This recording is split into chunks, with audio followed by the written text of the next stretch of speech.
thanks to Dr. Danda for a very comprehensive presentation and also for presenting an institutional structure by way of which we can conceive and conceptualize a transboundary Sundarbans platform, which apparently also seems like something like a very akin to a river basin kind of an organization, but having a much smaller scope than that. Well, now it's open to the floor for questions and answers. I also have some burning questions, but I'm keeping them in abeyance for the time being. So, yes, sir. So, what is your view on the man-animal conflict in the Sundarbans? How does it compare with Serengeti and Kolkata?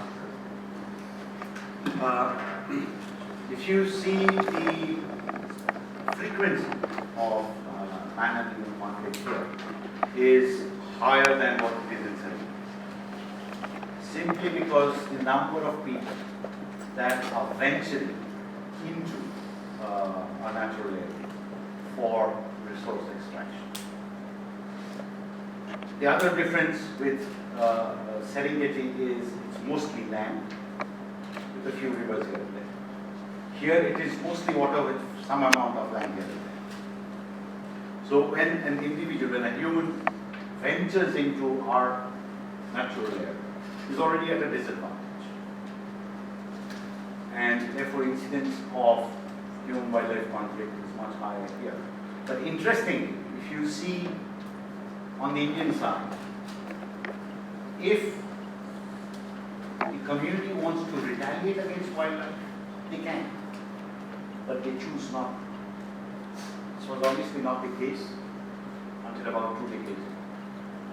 So this is to the credit of the Forest Department, the conservation organizations, and to the public institutions like the panchayats that have managed to bring the situation under. So while the incidences are quite high, it's a fairly manageable situation. So then, does it not need a trade-off between the rights of the tigers and the rights of the human beings? Because that is the poorest part of Bengal. That is the poorest part And of the really, world. except for honey gathering and one or two other things, they have no other means of livelihood. They're forced to go into this risky occupation. Is it the fault of the tiger? Or is it our failure? I would say it is our collective failure that they don't have means.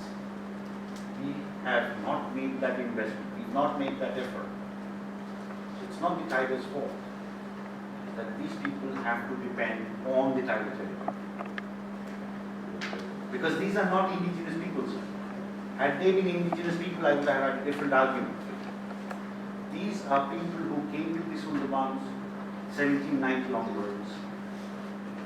These are people who were already marginal, and they've remained marginal, literally and metaphorically. So it's our failure as a society that they don't have means, other means of making. Should we ask just a minute, he raised his hand first to join the person. I think, no, I just want to, because Professor Andre is here and we will talk about the issues of climate change and all. Being somebody who's been part of, somebody who's part of this whole process, as Anurag mentioned, about this transboundary Sundarban cooperation for community care. And actually, the 2011 MOU has come up after a meeting in Kolkata way back in 2010 when the Nilanjan Ghosh and India and Bangladesh met exclusively on the climate change issues in Sundarban, and then the next year the Prime Minister signed the agreement and the MOUs come out. I just would like to kind of not really ask but add on to what Anurag has talked about, the possible structure of transboundary cooperation. Myself, Anurag, and Nilanjan have been working quite a time on this. I think I have been to Bangladesh about a week back and been talking about this transboundary thing. First of all, the countries have to recognize the importance of subnationals. That's absolutely important. Indian government cannot think about Sundarban transboundary issue without taking into account West Bengal. Just like nothing happened on Ganges or Tista without taking West Bengal on board. But having said that, we have to also admit that without the two national countries being the prime driver, whatever we do at various levels, end of the day is not going to give us anything substantial. We need to have those drivers or ratifiers, if I may say so. And I know Anurag knows that the problem that we have been facing for a decade is that Indian government has been less than optimal, if I may say so, on this whole negotiation issue. Bangladesh government has been quite upbeat because Sundarbans, simply because Sundarbans has a much bigger stake in Bangladesh. West Bengal government has been reasonably upbeat, to say, but Indian government, I won't say they are not there, but they are quite slow due to all those diplomatic processes.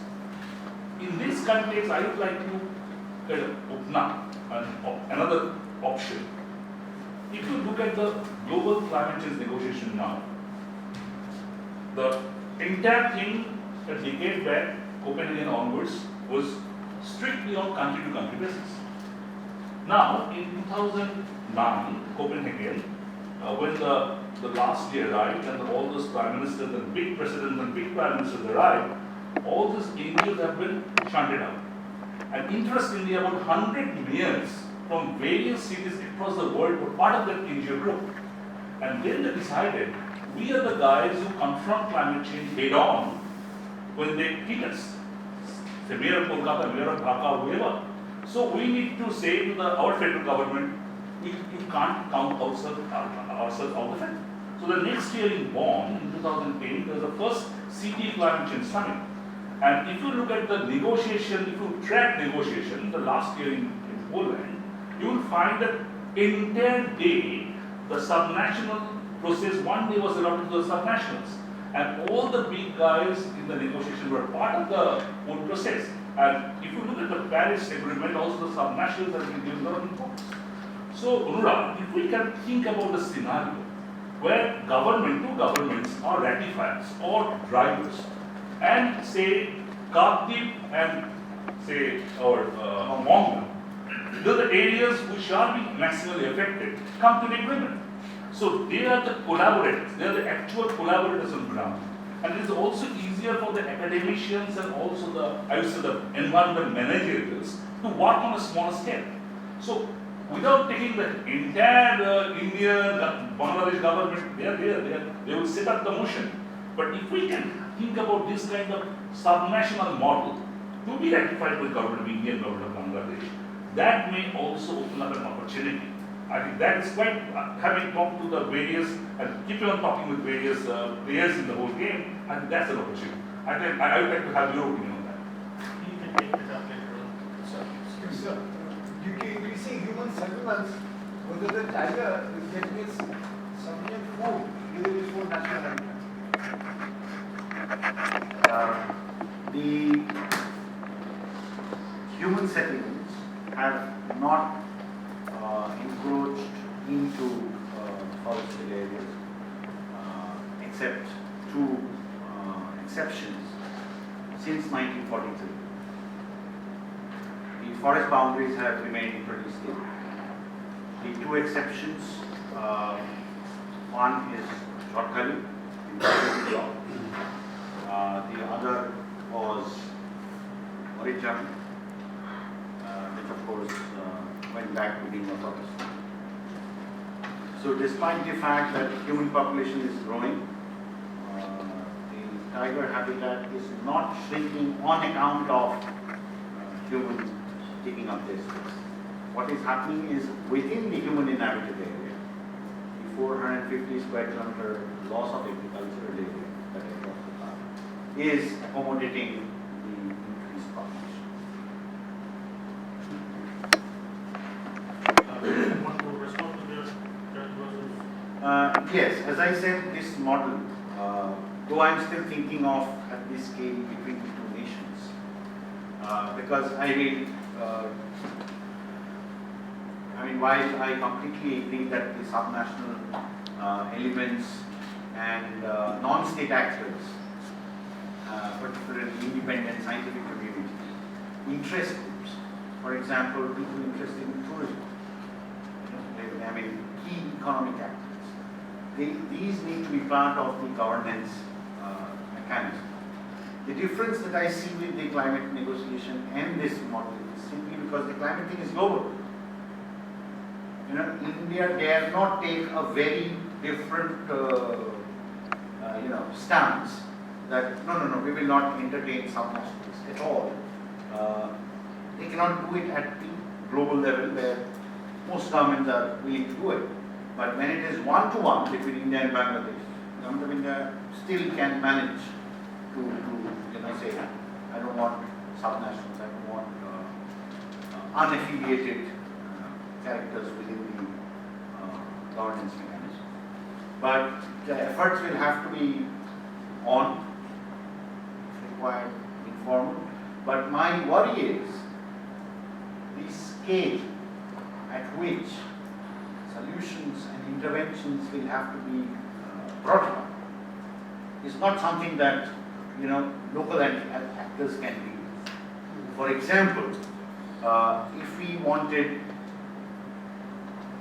elevation in Kalki, probably you would need intervention somewhere near Krishnanagar.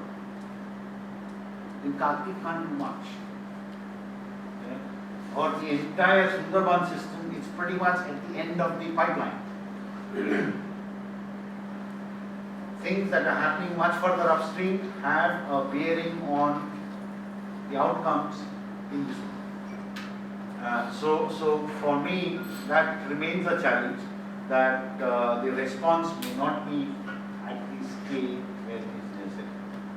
Though I do not discount the fact that it's a good idea and some kind of an engagement must remain. And when it comes to, say, knowledge sharing, when it comes to knowledge generation, it can be done. For example, what Dr. Paul is doing on this side of the estuary, he could have a counterpart on the other side, doing the same thing at the same time using the same method. Otherwise, often, you are, even when it comes to scientific results, you are in a situation where you are trying to take apples and oranges and compare. And either they are, the methods are different. Or, say for example, when we started off with tiger estimation, the grid size that was being followed in India, the grid size that was being followed in Bangladesh, were different. And therefore, you couldn't use that data set for all of them. So you please. I think he raised his hand first. He mentioned certain thing. What is the big difference? Just a minute, sir. Just a minute. I think he raised his hand first, so then discuss that, and then I'll come. I just want to first of all, Can you speak a little loudly if you don't mind? hello. Hello. That Sundarban is in the process of becoming marine over a period of time, and it's kind of inevitable. And you presented lot different solutions that could be implemented transboundarily. What about your take when if two countries jointly declare Sundarban from a land-based national park to a marine national park? And the other comment that I have, wherever I've worked in the world, in whichever continent it is, I found that people understand the logic of money rather than the logic of biodiversity or climate change. I don't know, that's why I'm asking. Is there any demonstrated effort, whether it's from government, from NGO or from academics, that historically in this particular land, how costly has it become to live just because of climate change?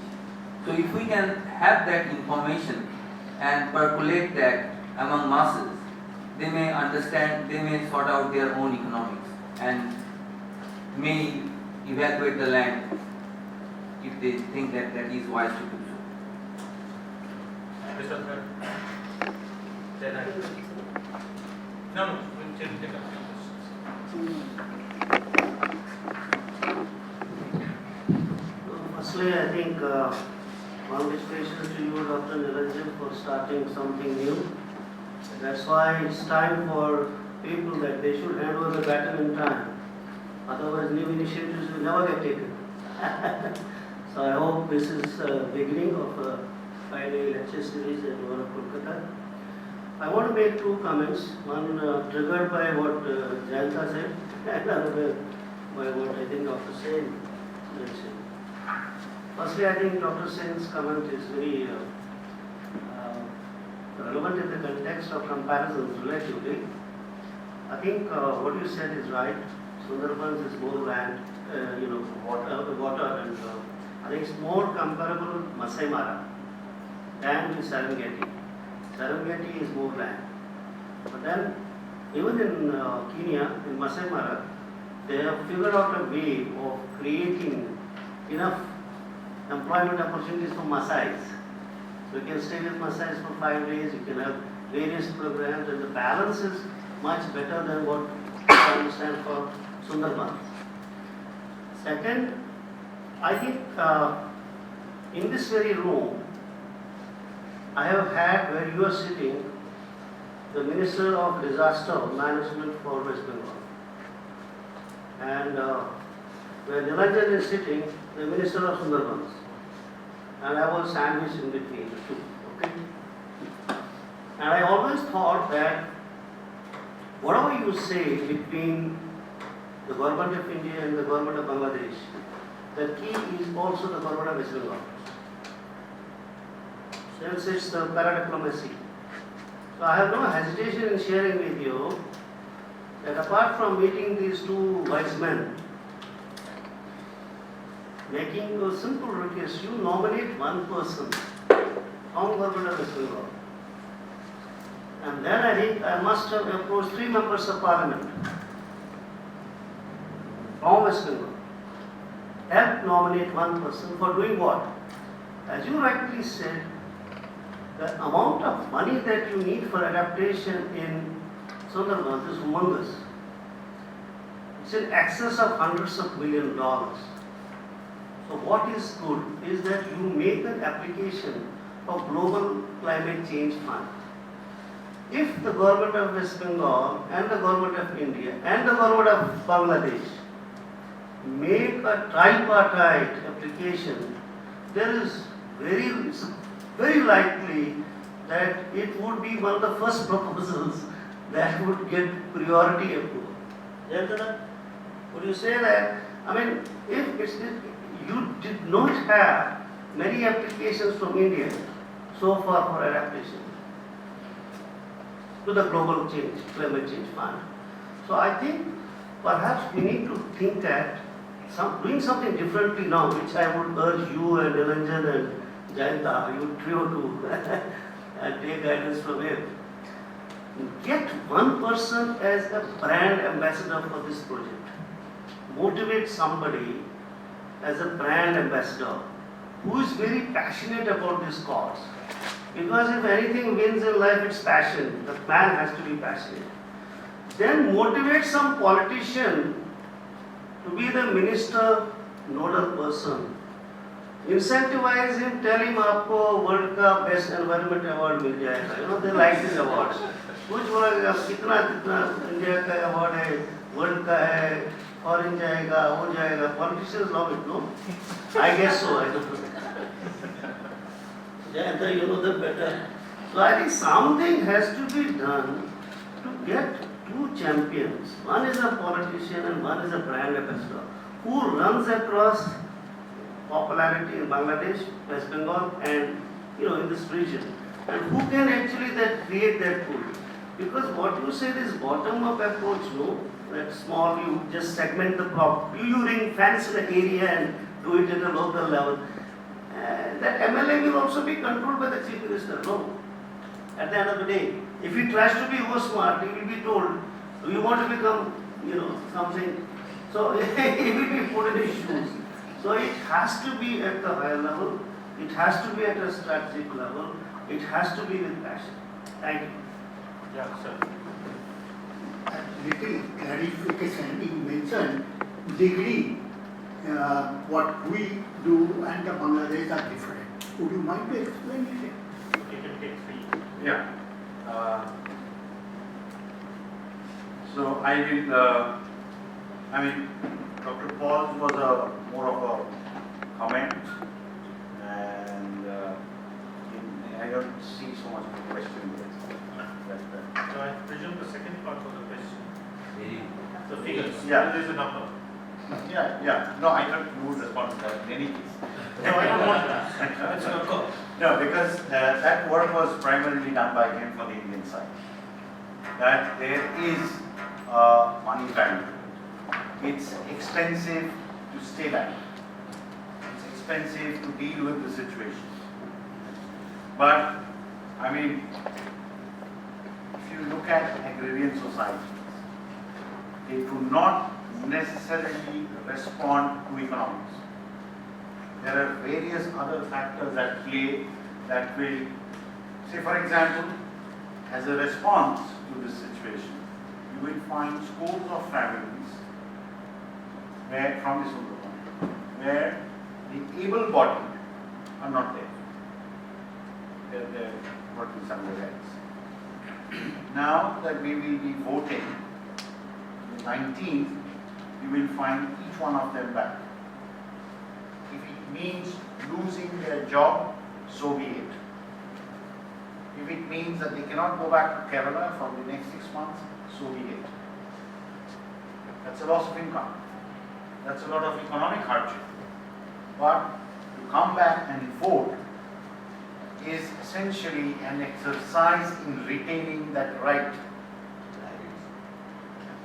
That my right is to vote from here. I belong to this place. So there are various other factors that come into play. But in economic analysis, yes, it is expensive to stay back for a large section of the population. If it is a marine versus a terrestrial national park, eventually it will be marine. It was a marine at one time, we will go back to being marine. So that brings me to something slightly different. Our conceptions, and when I was talking about adaptation, I also talked about institutions and processes and so forth, which can be viewed as adaptive responses. You look at our concept of national parks and sanctuaries. They are static. Conservation came about more than 100 years ago as a concept. 100 years ago, we did not have the conception of changing climate. And therefore, I've worked in the Himalayas where I know the red panda is moving out of the sanctuaries. The sanctuary remains, the red panda is going somewhere else. So that dynamism within conservation conception is yet to come in. So you wanted clarification about Bangladesh being more accommodative? Is that what you wanted to know? No. Change the difference in degree. What? Grid size. Okay. For the estimation of tigers. So when we were, these were initial days that we were trying to estimate tiger numbers. We started off with 4 square kilometers on the Indian side. The idea was within each grid of 4 square kilometers, we would place one camera station, that means a pair of camera traps. And the next one would be not within 2 kilometers, and therefore each grid size was 4 square kilometers. And we were quite successful in demonstrating that this system works. Whereas when Government of Bangladesh sought the help of the Wildlife Institute of India, they went there and showed them 5 square kilometers. Whereas where did we get the idea of 4 square kilometers? From the same Wildlife Institute of India. So now you have 2 data sets. One where it is 5 square kilometers per camera station, whereas for the Indian part of Sundarban was 4 square kilometers for campus. So this was how, and I don't know why it was, because WII, Wildlife Institute of India, was the one that was spearheading it in both the cases. Yeah, please. Sir, I suppose that whatever. Can you take a microphone and first introduce yourself and take any? My name is Arunava. I am a lawyer by profession, but I have a small NGO working at the Jharkhali region. So, sir, I suppose that whatever needs to be achieved is to be achieved by the grassroots people there, educating them. What are your plans to educate them so that we gain a sustainable development, or we try to save the environment or the mangrove forests there? No, I don't get your question. You mean educating the grassroots people for conservation? Yes. Because Or making an assumption that the local people are a detriment to conservation? yes, sir, because I have seen the local people there just to gain money or just to make their livelihood a little better. They're cutting off trees, they're selling off the woods, they are trading honey and whatever means. So what I feel is that to save the environment or to save whatever we have spoken of today, we need to actually implement those ideas in those people who are living there 24/7. Like we taking a talk show here or going once a while and trying to do something will not help, like according to me. I don't know whether you missed it or you were not there. In the 1830s, the extent of forested Sundarban was about 26,000 square kilometers. 1830s. Okay. 1943, that extent was 10,000 square kilometers, which is still pretty much the size. Do you think it is the locals who took away that 16,000 square kilometers? They were an instrument to that, like No. There is not one, barring Easter Island, there is not one example of local population tipping the ecosystem to such a manner that it cannot sustain itself. Easter Island is an exception.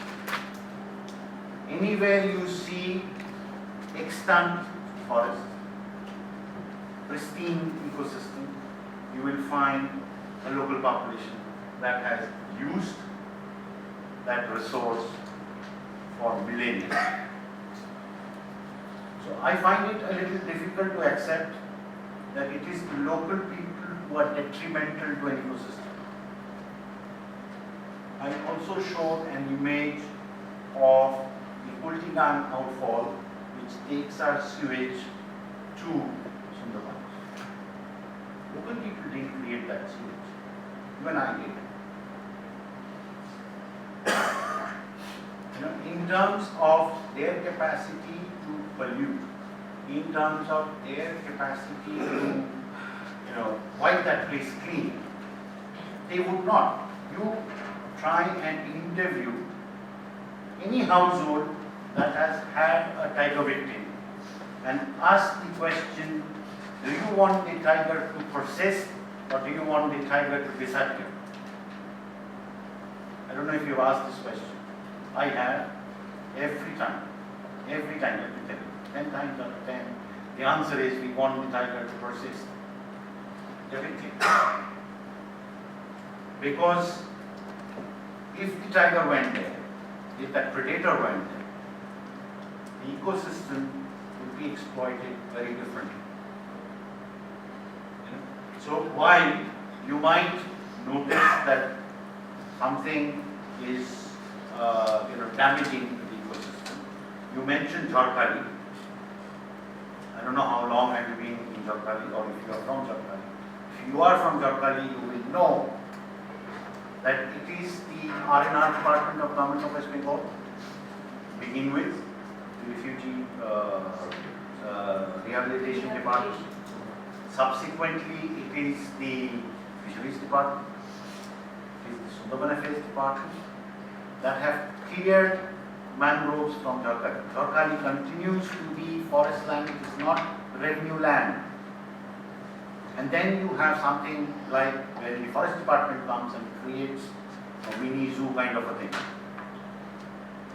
Did nobody take any of that mangrove out? If they wanted, they could go to Ajmanbari on the other side. Just opposite. They haven't. They would not. If agrarian society depends on a resource, they've always exploited it in a manner that it can sustain. I mean, Elinor Ostrom got a Nobel Prize for this way communities manage their natural resources. Yeah? While I agree that if they had a different set of skills, a different kind of education, where they could be here in this room and be part of this conversation, then their dependence on the ecosystem would go down, which might be beneficial for them. Just to respond to your question, Dr. Paul, in fact, this figure came out around 8 years back. This was a collaboration with the WWF, Professor Bandyopadhyay, Professor Hajra, and all, on the Vision 2050. What would be the state of affairs in Vision 2050 if people move out? An organic movement essentially happens and that place is vacated and you have ecosystem regeneration in the vacated space. Given the values of the ecosystem services and the value that the service sector can generate, in fact in the relocated space, we found that the economy is going to have a net benefit of 12.8 times than business as usual. So, and this is being cited, in fact, in various literature right now. But I'll just take the opportunity of having you, Professor Hajra, Professor Bandyopadhyay, more specifically, and raise something which might sound a bit provocative, especially for Professor Bandyopadhyay, the existence of Farakka. Now, we know that sediment trapping is happening out there substantially. The stream flow has depleted because of Farakka, and the sediment carrying capacity of the flow has declined, which is also resulting in the decline of the delta itself and Sundarbans. If we define an e-flow regime, environmental flow regime with these sediments and try to implement environmental flows, to what extent do you feel that the problem can be solved? As also, in fact, involvement of Bangladesh in here, is a federal democratic structure of India inimical to the Bangladesh-India cooperation of the Sundarbans?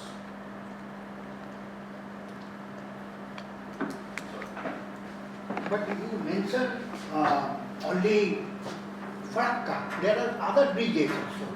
That's way above, way upstream. They are also preventing those. They are way upstream. Way upstream. Farakka is the prime thing. Well, Himalayan sediment finally lands up in Bay of Bengal, in the Ganga-Brahmaputra system. Ganga-Brahmaputra Meghna. There is no doubt about it. And it may take several thousand years, it may take several tens of years,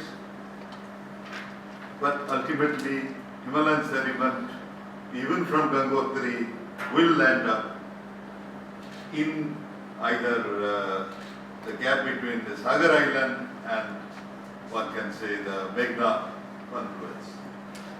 It is inevitable.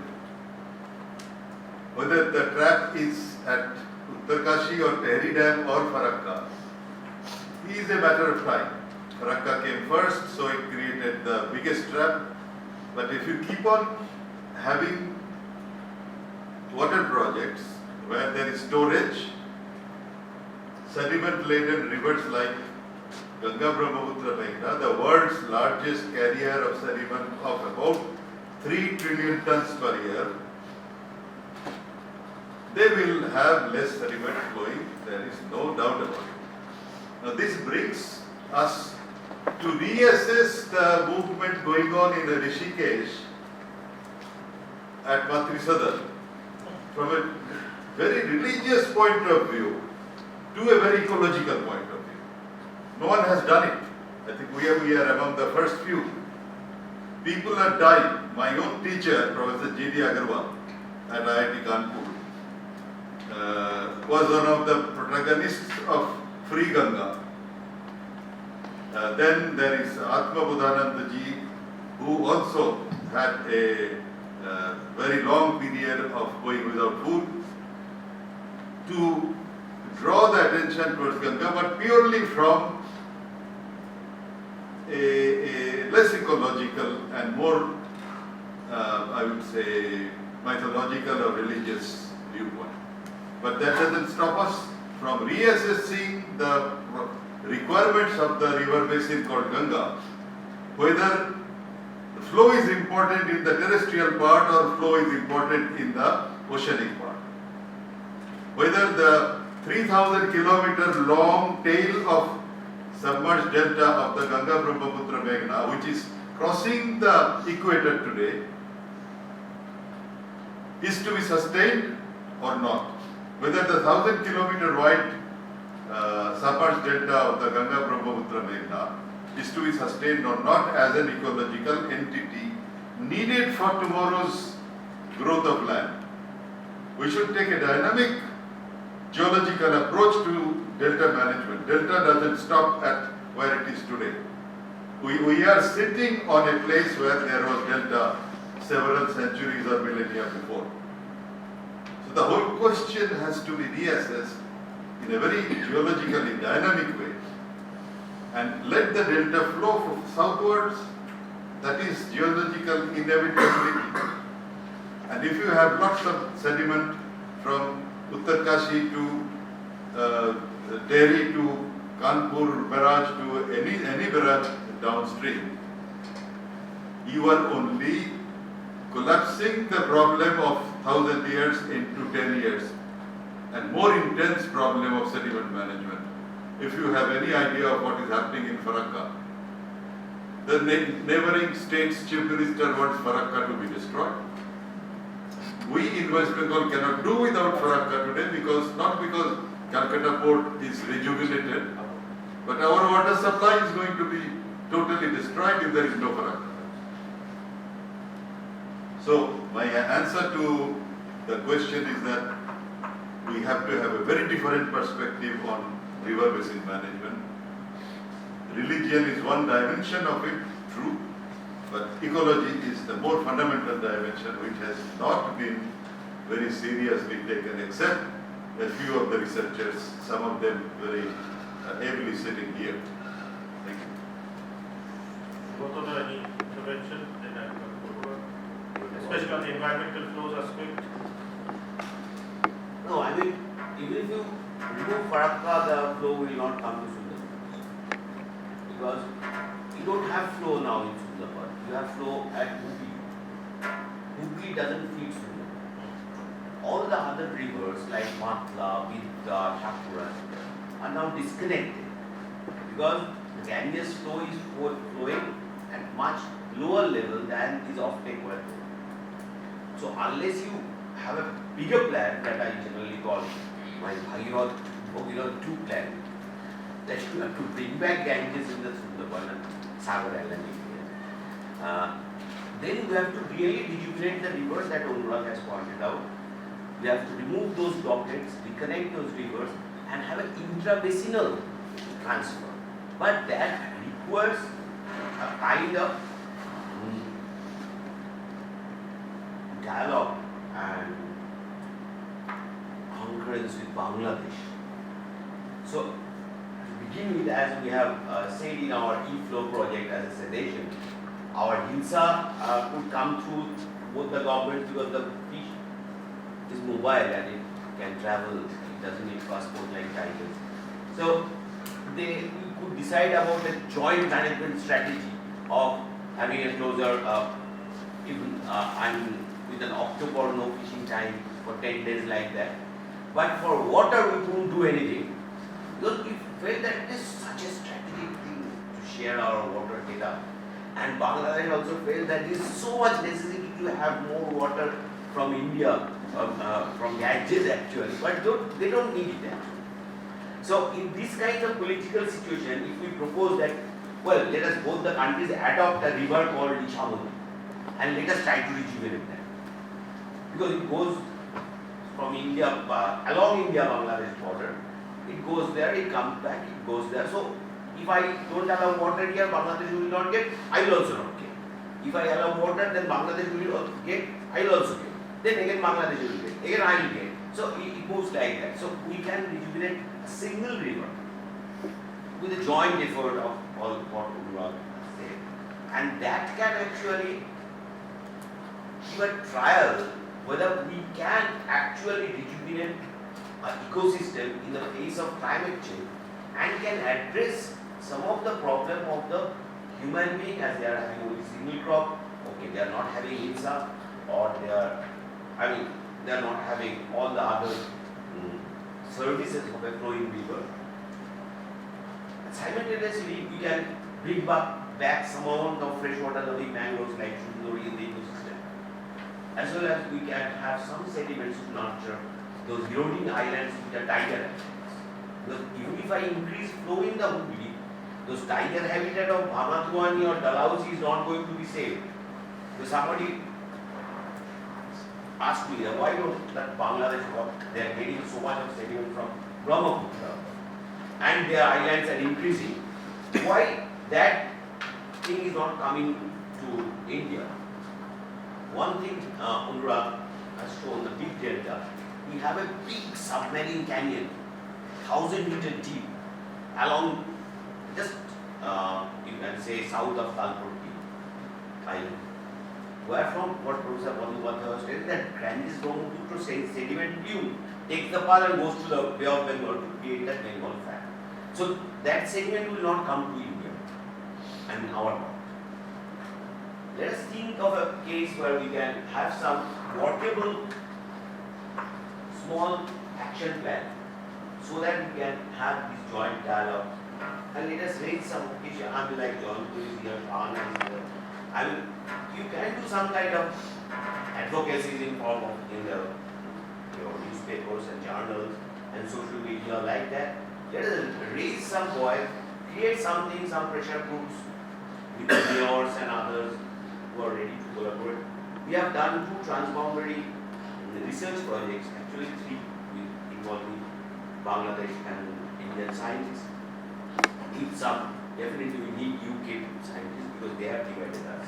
So we needed them and we could come out with some scientific results. The 2 areas where we couldn't actually negotiate it. One is water and second is migration. What else is there?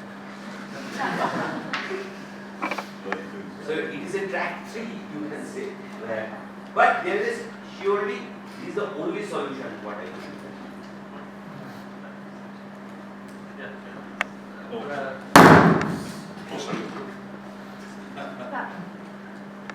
Thank you, Professor Dr. Danda, for your excellent presentation. Sure, can I take the microphone? Uh, Then I'll go to Punoslo. No, I think those are finished. Sorry. Anyway, I think I'm audible. Thank you so much, Dr. Danda, for your excellent presentation. As a researcher who is working on different issues related to migration, of course, the first thing which came to my mind is what's the perception of local people regarding the entire situation that you were talking about. Did you talk to these people regarding your plan, just to test it? If we can, promote something for your betterment, what's your perception? Because, I have checked it with, in a very small scale while I was dealing with the migration issue, especially in Company after 1970-71. And having faced this situation, I asked them, and also I returned after ILA happened, and I saw that large-scale migration took place from there, so far as the able-bodied persons are concerned, to Kerala. So I started asking this question that you are facing kind of situation, do you agree to leave your place if we arrange something for your betterment? They say, whatever has happened, this is our place. So the concept of belongingness is also associated. So how to deal with that when we are promoting something new in the name of shifting the total, the people to a different alien within quote unquote land, even if this is within their, sovereign territory. I would like to add to that question. Please. Last year I had been to Sundarbans. Microphone and please introduce yourself. My name is Shairi and I'm working towards a PhD in climate change. Last year I had been to Sundarbans and I had the opportunity of being part of the team of MOEF and ZSI. We were holding a stakeholders meeting over there. So I just went there as a guest to conduct the meeting since I work in this field.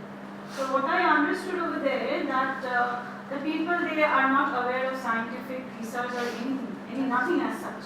But they asked me a very simple question that there is a river called Mongola over there.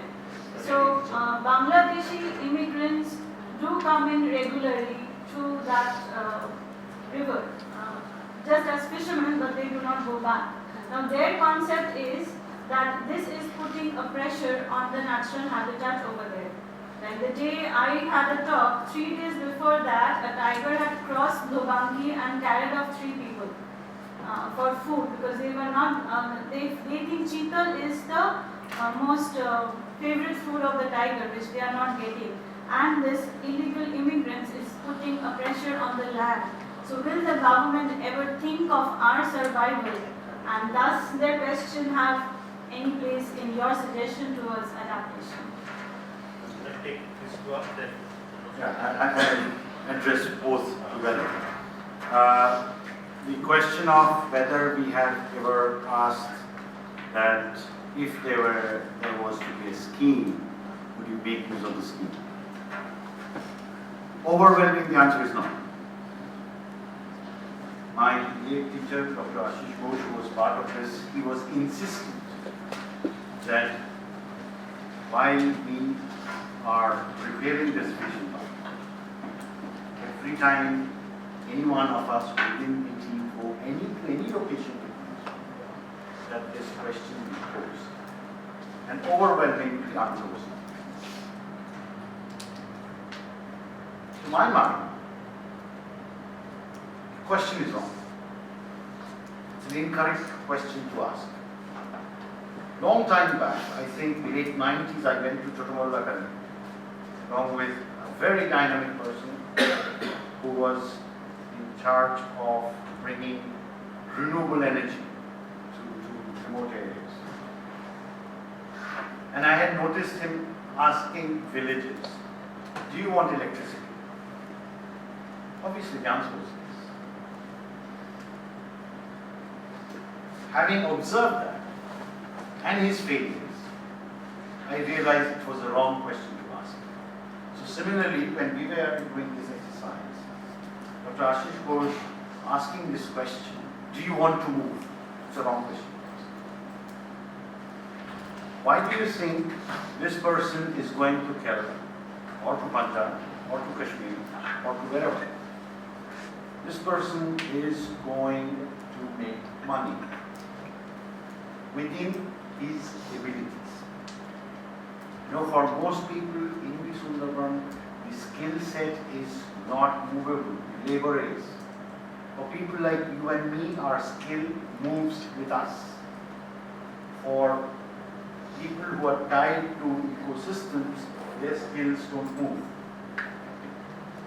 Now, why does this person go to Kerala? Because of network, because of the opportunity to make money more than she or he can make here.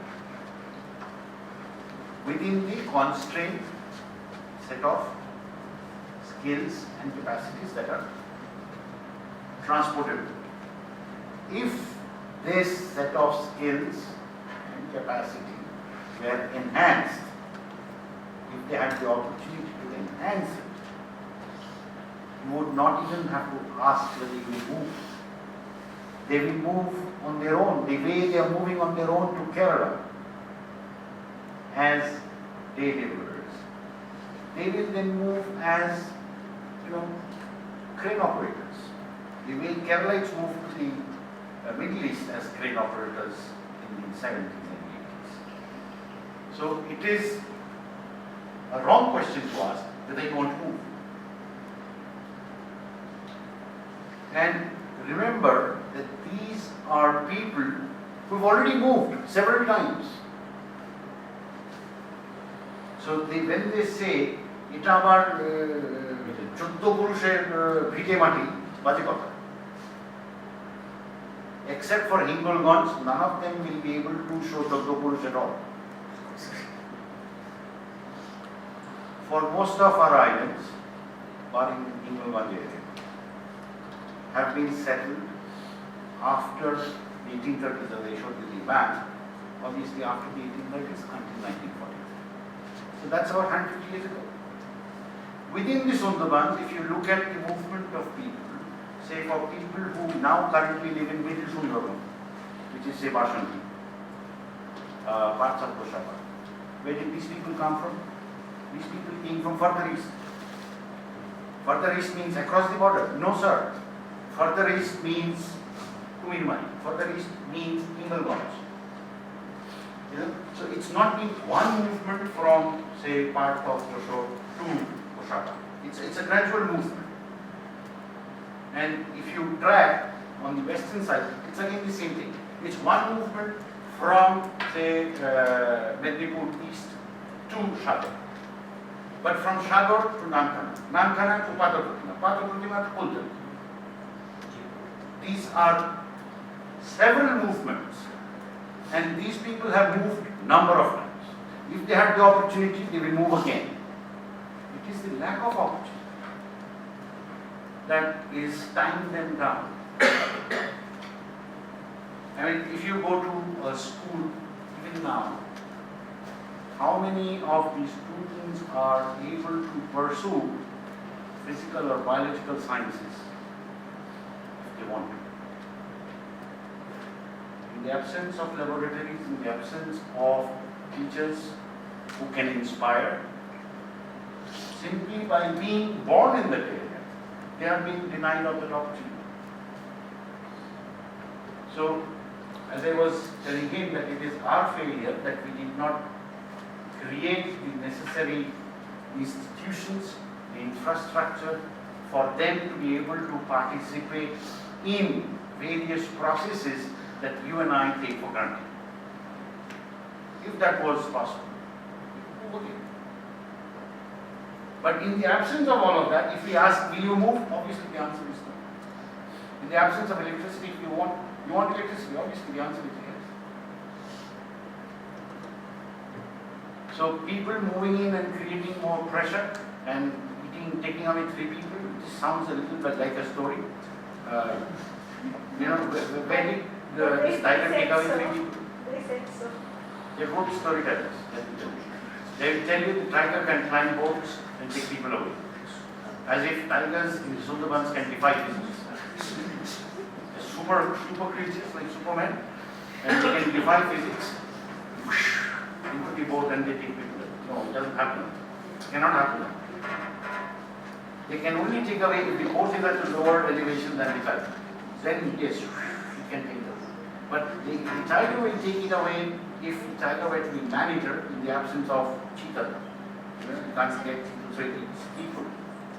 Why does it not eat people when it comes to the villages?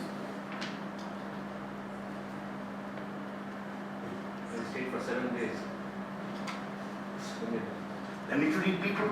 Yes. Professor Punnuswar Bhadri, short question. Yeah, I think I have only one question. Thank you, I'm Anurag from ORF Kolkata. Thank you, Dr. Danda, for this exciting lecture. My question to you is more as a scientist, and I think it's more to understand, to see how this transboundary black hole actually materializes. I increasingly feel, with my very limited understanding, is that when you're talking about federal governments and you're talking about federal ministers of both these countries, they have a very they have a very myopic view about scientists. Okay?